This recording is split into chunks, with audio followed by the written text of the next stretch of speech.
ಸ್ನೇಹಿತರೆ ನಮಸ್ಕಾರ. ಮೊನ್ನೆ ಅನುಶ್ರೀ ಅವರ ಸಿಂಪಲ್ ಆದಂತಹ ಬೀಗರ ಔತಣಕೂಟದ ಬಗ್ಗೆ ನೀವು ನೋಡಿದ್ರಿ. ಅದರ ಕುರಿತಂತೆ ಒಂದಷ್ಟು ಅಪ್ಡೇಟ್ಸ್ಗಳು ಈಗ ಸಿಕ್ಕಿದ್ದಾವೆ.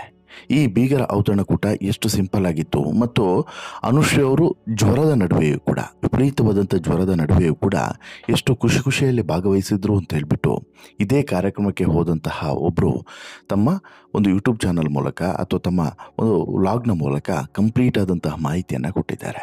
ಅಂದರೆ ಈ ಮದುವೆ ಎಷ್ಟು ಸುಂದರವಾಗಿತ್ತು, ಈ ಮದುವೆಯ ನಂತರ ನಡೆದಂತಹ ಬೀಗರ ಔತಣಕೂಟವೂ ಕೂಡ ಎಷ್ಟು ಸುಂದರವಾಗಿತ್ತು ಮತ್ತು ಅಲ್ಲಿ ಸಿಂಪಲ್ ಆಗಿ ನಡೆದುಕೊಂಡಂಥ ಅನುಶ್ರೀಯ ಬಗ್ಗೆ ಮೆಚ್ಚುಗೆಯ ಮಾತುಗಳನ್ನು ಆಡಿದ್ದಾರೆ ಕುಶಾಲನಗರದಲ್ಲಿ. ಯಾಕಂತ ಹೇಳಿದ್ರೆ ಕೊಡಗಿನ ಕುಶಾಲನಗರ ಇವರ ಮೂಲ ಮನೆ ಯಾರದು, ಈ ರೋಷನ್ ಅವ್ರದ್ದು. ಹೀಗಾಗಿ ಈ ರೋಷನ್ ಅವರ ಫ್ಯಾಮಿಲಿ ಮೆಂಬರ್ಸು ಹಾಗೆಯೇ ಅಲ್ಲಿನ ಸ್ಥಳೀಯರು ಅವ್ರನ್ನೆಲ್ಲ ಕರೆದು ಅವರಿಗೊಂದು ಊಟ ಹಾಕುವಂಥದ್ದು ಅದೊಂದು ಸಂಪ್ರದಾಯ. ಸೊ ದಟ್ ಆ ಕೆಲಸವನ್ನು ಮಾಡಿದರು.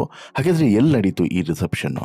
ಈ ರಿಸೆಪ್ಷನ್ನಲ್ಲಿ ಭಾಗವಹಿಸಿದವರೆಲ್ಲ ಯಾರು, ಅಂದರೆ ಬೀಗರ ಔತಣಕೂಟದಲ್ಲಿ ಭಾಗವಹಿಸಿದವರೆಲ್ಲ ಯಾರು, ಏನೆಲ್ಲ ಸ್ಪೆಷಾಲಿಟಿ ಇತ್ತು, ಇದ್ರ ಬಗ್ಗೆ ಸ್ವತಃ ಆ ಒಂದು ಈ ಬೀಗರ ಔತಣಕೂಟಕ್ಕೆ ಹೋದಂಥವ್ರೆ ವಿವರಿಸಿದ್ದಾರೆ. ಏನು ಹೇಳಿದ್ದಾರೆ ನೋಡ್ತಾ ಹೋಗೋಣ. ಅದಕ್ಕಿಂತ ಮುಂಚೆ ನೀವಿನ್ನೂ ಕೂಡ ನಮ್ಮ ಚಾನಲನ್ನು ಸಬ್ಸ್ಕ್ರೈಬ್ ಮಾಡಿಲ್ಲ ಅಂದರೆ ದಯವಿಟ್ಟು ಕೂಡಲೇ ಸಬ್ಸ್ಕ್ರೈಬ್ ಮಾಡಿ ಸ್ನೇಹಿತರೆ. ಬಿಗ್ ಬಾಸ್ನಂತಹ ಕಾರ್ಯಕ್ರಮಗಳಲ್ಲಿ ಸ್ಪರ್ಧಿಯಾಗಿಯೂ ಕೂಡ ನಿರೂಪಕಿಯಾಗಿ ಗಮನವನ್ನು ಸೆಳೆದಂಥ ಅನುಶ್ರೀ ಇತ್ತೀಚೆಗೆ ಬೆಂಗಳೂರಿನ ಕನಕಪುರ ರಸ್ತೆಯಲ್ಲಿರುವಂತಹ ರೆಸಾರ್ಟ್ ಒಂದರಲ್ಲಿ ಬಹುಕಾಲದ ಗೆಳೆಯ ರೋಷನ್ ಮೂರ್ತಿಯವರನ್ನ ಮದುವೆ ಆಗ್ತಾರೆ. ರೋಷನ್ ರಾಮಮೂರ್ತಿಯವರನ್ನು ಮದುವೆ ಆಗ್ತಾರೆ. ಇವರ ಮದುವೆಗೆ ಕುಟುಂಬಸ್ಥರು, ಆಪ್ತರು, ಸ್ಯಾಂಡಲ್ವುಡ್ನ ತಾರೆಯರು ಮತ್ತು ಸೆಲೆಬ್ರಿಟೀಸ್ಗಳು, ರಾಜಕಾರಣಿಗಳು ಎಲ್ಲರೂ ಕೂಡ ಬಂದಿದ್ದರು. ಇದಾದ ಮೇಲೆ 2 ದಿನ ಕಳೆದ ನಂತರ ಬೆಂಗಳೂರಿನ ಹೊರವಲಯದ ರೆಸಾರ್ಟ್ನಲ್ಲಿ ಮದುವೆ ಮುಗಿದ ಬಳಿಕ ಅವತ್ತು ಅದೇ ದಿನ ಸಂಜೆ ಒಂದು ಚಿಕ್ಕದಾಗಿ ಪಾರ್ಟಿಯನ್ನು ಕೂಡ ಆಯೋಜನೆ ಮಾಡಲಾಗಿತ್ತು. ಆ ಪಾರ್ಟಿಯಲ್ಲೂ ಕೂಡ ಕೆಲವೊಂದಷ್ಟು ಜನ ತುಂಬ ಕ್ಲೋಸ್ ಇರೋರು ಮಾತ್ರ ಬಂದಿದ್ದರು. ಬಟ್ ಎಲ್ಲೂ ಕೂಡ ಅದರ ಫೋಟೋ ವಿಡಿಯೋಸ್ಗಳು ವೈರಲ್ ಆಗದಂತೆ ಅನುಶ್ರೀ ಎಚ್ಚರಿಕೆಯನ್ನು ವಹಿಸಿದ್ದನ್ನು ಗಮನಿಸಬಹುದು. ಇದಾದ ಬಳಿಕ ಈ ಬೀಗರ ಔತಣಕೂಟವನ್ನು ಇಲ್ಲಿ ಕುಶಾಲನಗರದಲ್ಲಿ, ಯಾಕಂತ ಹೇಳಿದ್ರೆ ರೋಷನ್ ಅವರ ಫ್ಯಾಮಿಲಿ ಎಲ್ಲದೂ ಕೂಡ ಬಿಲಾಂಗ್ಸ್ ಟು ಕುಶಾಲನಗರ, ಅಲ್ಲೇ ಅವರ ಆಸ್ತಿ ಭೂಮಿ ಇರುವಂಥದ್ದು. ಸೊ ದಟ್ ಅಲ್ಲಿ ಒಂದು ಔತಣಕೂಟವನ್ನು ಆಯೋಜನೆ ಮಾಡ್ತಾರೆ. ಒಂದು ಖಾಸಗಿ home stay come resort type ಇರುವಂತಹ ಒಂದು ಜಾಗದಲ್ಲಿ ಸುಂದರವಾದಂತಹ ಒಂದು ಕಾರ್ಯಕ್ರಮ, ಅಂದರೆ ತುಂಬ ಸಿಂಪಲ್ ಆಗಿ, ಗ್ರ್ಯಾಂಡ್ ಅಂತೂ ಇಲ್ಲವೇ ಇಲ್ಲ, ತುಂಬ ಸಿಂಪಲ್ ಆದಂಥ ಕಾರ್ಯಕ್ರಮ. ಅಲ್ಲಿ ಈ ಅನುಶ್ರೀ ಗಂಡ ಹೆಂಡತಿ ಮತ್ತು 2 ಫ್ಯಾಮಿಲಿಯವರು ಭಾಗವಹಿಸೋದು. ಅಟ್ ದಿ ಸೇಮ್ ಟೈಮು ಅಲ್ಲಿನ ಲೋಕಲ್ಸು ಹಾಗೆಯೇ ಅಲ್ಲಿನ ರಿಲೇಷನ್ಸು, ಯಾರದು ಈ ರಾಮಮೂರ್ತಿ ಕಡೆಯವರ ರಿಲೇಷನ್ ಆಗಿರ್ಬೋದು, ಸಿಸಿಲಿಯ ಕಡೆಯವರ ಆಗಿರ್ಬೋದು, ಅವರೆಲ್ಲರೂ ಕೂಡ ಬರುವಂಥದ್ದು. ಅವರೊಂದು ಊಟ ಮಾಡಿ ಮಧ್ಯಾಹ್ನ ಒಂದು ಸ್ವಲ್ಪ ಹೊತ್ತು ಟೈಮನ್ನು ಸ್ಪೆಂಡ್ ಮಾಡಿ ಹೋಗುವಂಥದ್ದು. ಆ್ಯಕ್ಚುಲಿ ಬೀಗರ ಕೂಟ ಅಂತ ಹೇಳಿದ್ರೆ ಹೇಗಿರ್ತದೆ ಅಂತ ಹೇಳಿದ್ರೆ ಅಲ್ಲೂ ಕೂಡ ಒಂದು ಸ್ಟೇಜನ್ನು ಹಾಕಿರ್ತಾರೆ, ಸಾಮಾನ್ಯವಾಗಿ ನಡೆಯುವಂಥದ್ದು. ಸ್ಟೇಜನ್ನು ಹಾಕಿರ್ತಾರೆ, ಅಲ್ಲಿ ನವ ವಧು ವರರು ಇಬ್ಬರು ಕೂಡ ನಿಲ್ತಿರ್ತಾರೆ, ಅವರಿಗೆ ಹೋಗಿ ವಿಶ್ ಮಾಡುವಂಥದ್ದು, ನಂತರ ಊಟ ಉಪಚಾರಗಳನ್ನು ಮಾಡುವಂಥದ್ದು. ಬಟ್ ಇಲ್ಲಿ ಆ ರೀತಿ ಆಗಲಿಲ್ಲ, ಕಂಪ್ಲೀಟ್ ಉಲ್ಟಾ ಪಲ್ಟಾ ಆಗೋಗಿತ್ತು. ಯಾಕೆ ಹೇಳ್ತೀನಿ ನೋಡಿ.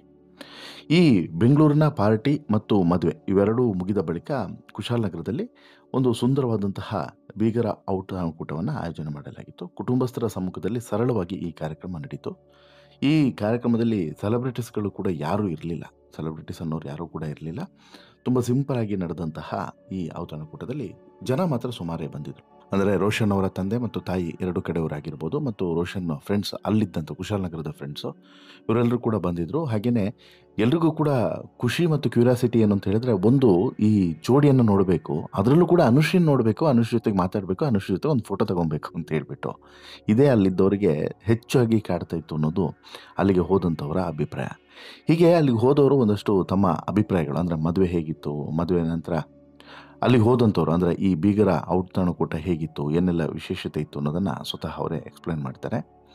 ಇಲ್ಲಿ ಆಶೀರ್ವಾದವೇ ಉಡುಗೊರೆ ಅಂತ ಹೇಳ್ಬಿಟ್ಟು ಇಲ್ಲೂ ಕೂಡ ಇದ್ದಿದ್ದರಿಂದ ಸಹಜವಾಗಿ ಗಿಫ್ಟ್ಗಳನ್ನು ಕಡಿಮೆ ತೆಗೆದುಕೊಂಡು ಹೋಗಿದ್ದು. ಹಾಗಿದ್ರೂ ಕೂಡ ಮೋಸ್ಟ್ ಆಫ್ ದಿ ಪರ್ಸನ್ಸು ಹೂವಿನ ಬೊಕ್ಕೆಗಳನ್ನು ತೆಗೆದುಕೊಂಡು ಹೋಗಿದ್ರು.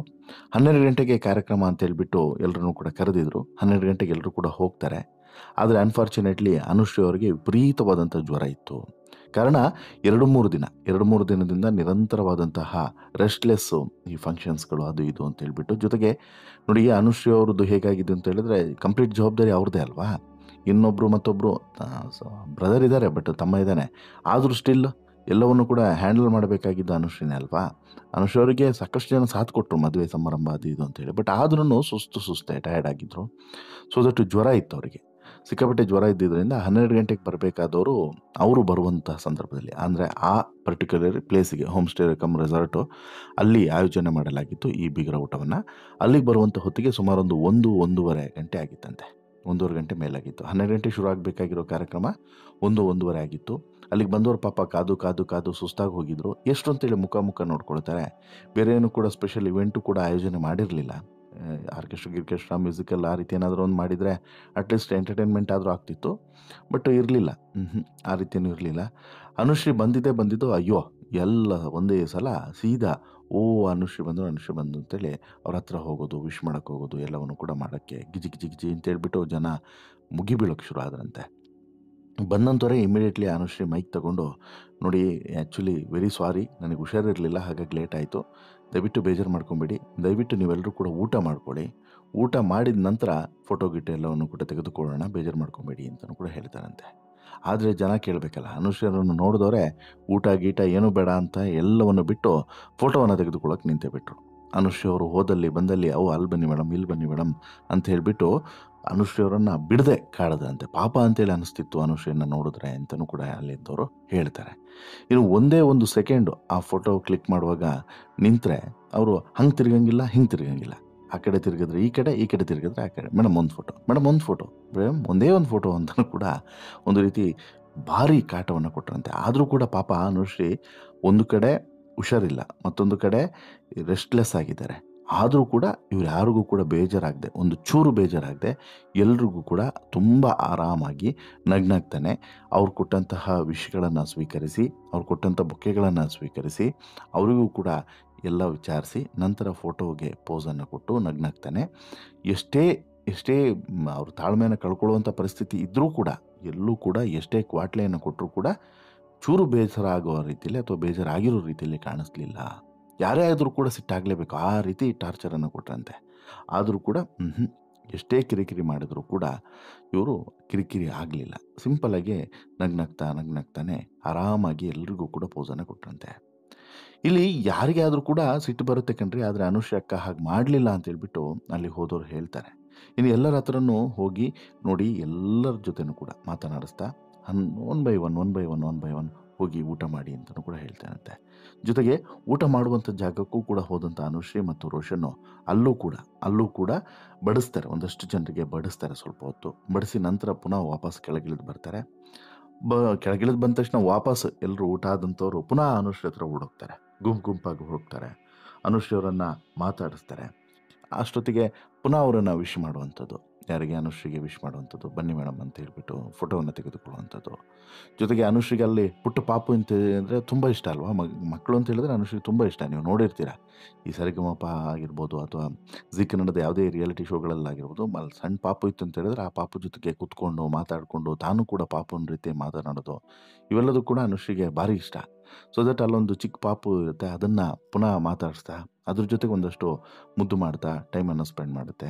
ಇದಾದ ಬಳಿಕ ಮತ್ತೆ ವಾಪಸ್ಸು ಎಲ್ಲರ ಹತ್ರನೂ ಕೂಡ ಹೋಗಿ, ಅಲ್ಲಿದ್ದಂತಹ ಎಲ್ಲರ ಹತ್ರನೂ ಕೂಡ ಇವರೇ ಹೋಗಿ ಮಾತನಾಡಿಸ್ತಾ, ಅದರಲ್ಲಿ ಒಂದಷ್ಟು ಜನ ರೋಷನ್ ಕಡೆಯವರು ಇರ್ತಾರಲ್ಲ, ಅವ್ರನ್ನ ಪರಿಚಯವನ್ನು ಕೂಡ ಮಾಡಿಸ್ಕೊಡ್ತಾರೆ, ರಿಲೇಷನ್ಸ್ಗಳನ್ನು. ಅವ್ರನ್ನೆಲ್ಲ ಮಾತನಾಡಿಸ್ತಾ ಹೇಗಿದ್ದೀರಾ ಏನು ಅಂತೇಳಿ ವಿಚಾರಿಸ್ತಾ, ಬಂದಿದ್ದಕ್ಕೆ ಪ್ರತಿಯೊಬ್ಬರಿಗೂ ಕೂಡ ಥ್ಯಾಂಕ್ಸನ್ನು ಕೊಡ್ತಾ ಆ ಕಡೆ ಈ ಕಡೆ ಅಡ್ಡಾಡ್ತಾ ಇದ್ದಿದ್ದನ್ನು ನೋಡಿದ್ರೆ ಬಹುಶಃ ಎಲ್ರಿಗೂ ಕೂಡ ಖುಷಿಯಾಗಿರುತ್ತೆ. ಅಯ್ಯೋ, ಎಂತಹ ಒಂದು ಸಭ್ಯ ಸಂಸ್ಕೃತಿಯನ್ನು ಹೊಂದಿರುವಂತಹ ಹೆಣ್ಮಗಳನ್ನು ಸೊಸೆಯಾಗಿ ಕರ್ಕೊಂಬಂದ್ರಪ್ಪ ಅಂತ ಹೇಳ್ಬಿಟ್ಟು ಪ್ರತಿಯೊಬ್ಬರಿಗೂ ಕೂಡ ಖುಷಿಯಾಗಿದೆ.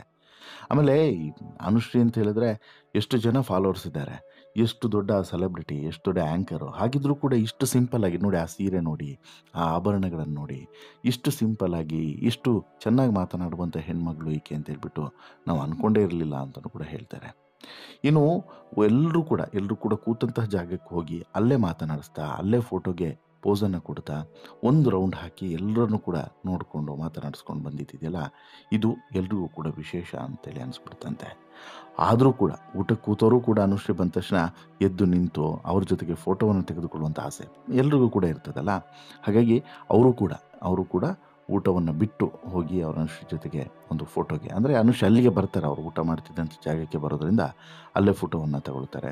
ಆ ರೀತಿ ಎಲ್ಲವನ್ನು ಕೂಡ ಮಾಡ್ತಾ, ಜೊತೆಗೆ ಅಲ್ಲಿ ಒಂದು ನಾನ್ ವೆಜ್ ಊಟದ ವ್ಯವಸ್ಥೆಯನ್ನು ಕೂಡ ಮಾಡಲಾಗಿತ್ತು. ಊಟಕ್ಕೂ ಕೂಡ ಸಿಂಪಲ್ ಆದಂಥ ಊಟ, ಭಾರಿ ಅದ್ಧೂರಿಯಾದಂಥ ಊಟ ಏನಲ್ಲ.